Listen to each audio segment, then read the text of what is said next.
Assalamualaikum warahmatullahi wabarakatuh. Perkenalkan, saya Ahya Natasha, NIM 222211101075, mahasiswa program studi profesi apoteker angkatan 17 Universitas Jember. Di sini saya akan mempresentasikan tugas mata kuliah bisnis kefarmasian mengenai persiapan pembukaan apotik. Persiapan untuk pembukaan apotik meliputi lokasi, modal, sarana dan prasarana, analisis SWOT, serta studi kelayakan dari apotek tersebut. Persiapan pertama yaitu lokasi. Lokasi di sini bergantung pada kepadatan penduduk, tingkat sosial ekonomi, jumlah pesaing, serta aksesibilitas atau keterjangkauan dari masyarakat. Hal-hal tersebut adalah hal yang perlu diperhatikan dalam pemilihan lokasi untuk pembangunan apotik. Yang kedua yaitu modal. Modal di sini bisa berasal dari modal sendiri atau kerjasama, di mana saat menggunakan modal kerjasama, kita akan menjadi apoteker penanggung jawab dari apoteker tersebut. Selanjutnya adalah sarana dan prasarana. Yang pertama yaitu bangunan. Bangunan di sini bisa milik sendiri atau sewa. Untuk milik sendiri, biaya yang dibutuhkan sekitar 30-50 juta. Untuk sewa, pemilik bangunan dapat dijadikan sebagai investor. Jadi bagaimana kita mencari cara untuk bisa memperpanjang kontrak dengan investor ini, dengan cara pemilik harus merasa diuntungkan dengan disewa tempatnya yang dijadikan sebagai apotek tersebut. Sarana dan prasarana yang selanjutnya yaitu peralatan. Peralatan yang harus dipersiapkan di sini meliputi papan nama apotek, lemari, rak dan etalase, komputer dan aplikasi, di mana penggunaan aplikasi di sini akan sangat memudahkan kita dalam melakukan manajemen dari apotek. Selanjutnya, peralatan racikan, administrasi, dan lain-lain. Sarana prasarana selanjutnya yaitu perlengkapan.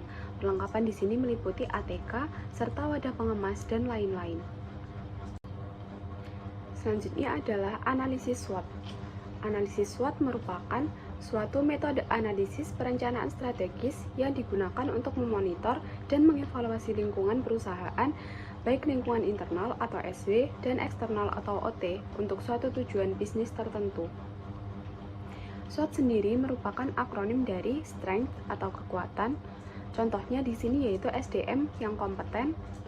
Selanjutnya adalah weakness atau kelemahan. Contohnya modal yang kita miliki masih kecil. Untuk O yaitu opportunities atau peluang. Contohnya yaitu banyaknya penduduk di sekitar tempat lokasi pendirian apotek. Dan untuk T yaitu threats atau ancaman. Contohnya yaitu adanya beberapa apotek lain di sekitar apotek yang baru kita dirikan, serta banyaknya apotek online di aplikasi.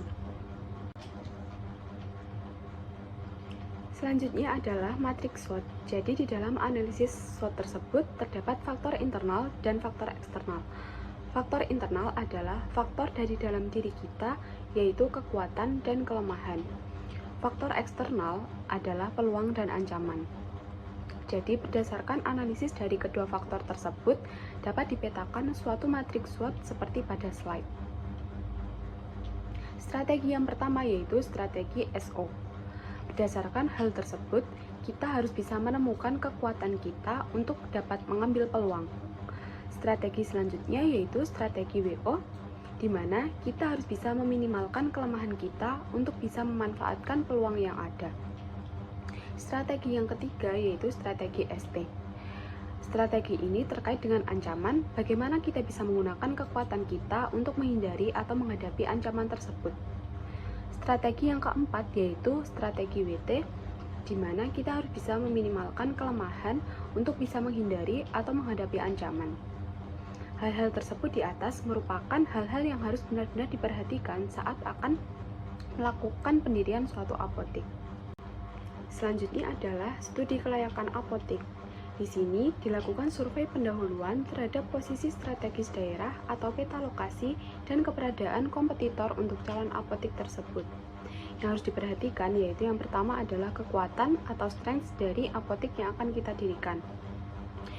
Yaitu kita harus memiliki suatu tips untuk membuat pasien tidak berpaling atau pindah pembelian obat. dapat dilakukan dengan cara menyediakan form yang berisi data lengkap serta biodata pasien yang kemudian dapat kita tanyakan keluhan serta ditulis semua riwayat pengobatan dan juga diberikan asuhan kefarmasian.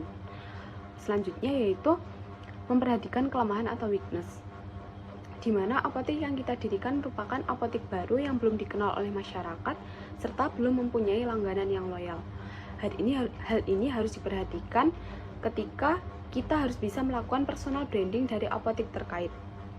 Misalnya ketika warga secara aktif mengadakan kegiatan dan kegiatan pembangunan desa, apotek dapat menyumbang berupa suplemen sehingga mendapatkan attention dari warga sekitar.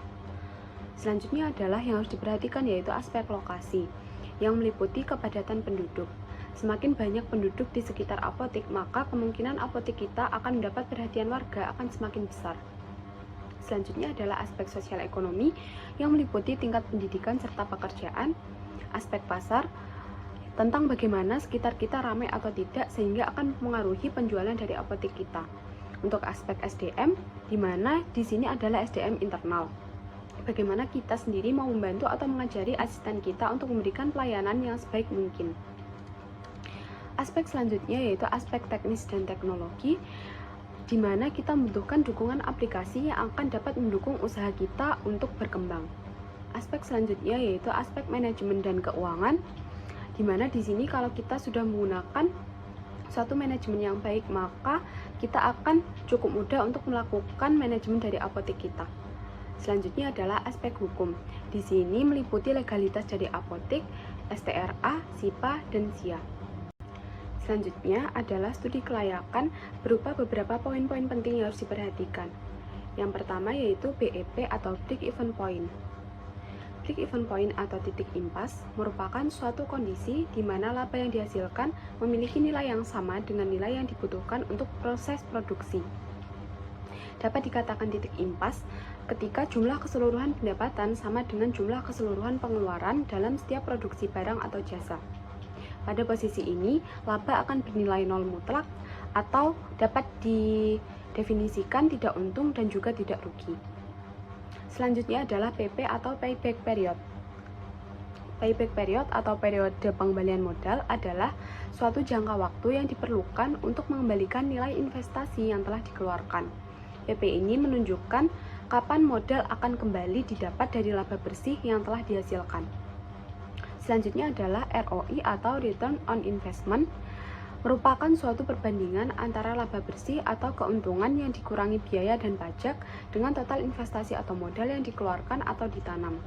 Idealnya nilai ROI ini harus lebih besar dari bunga bank atau deposito.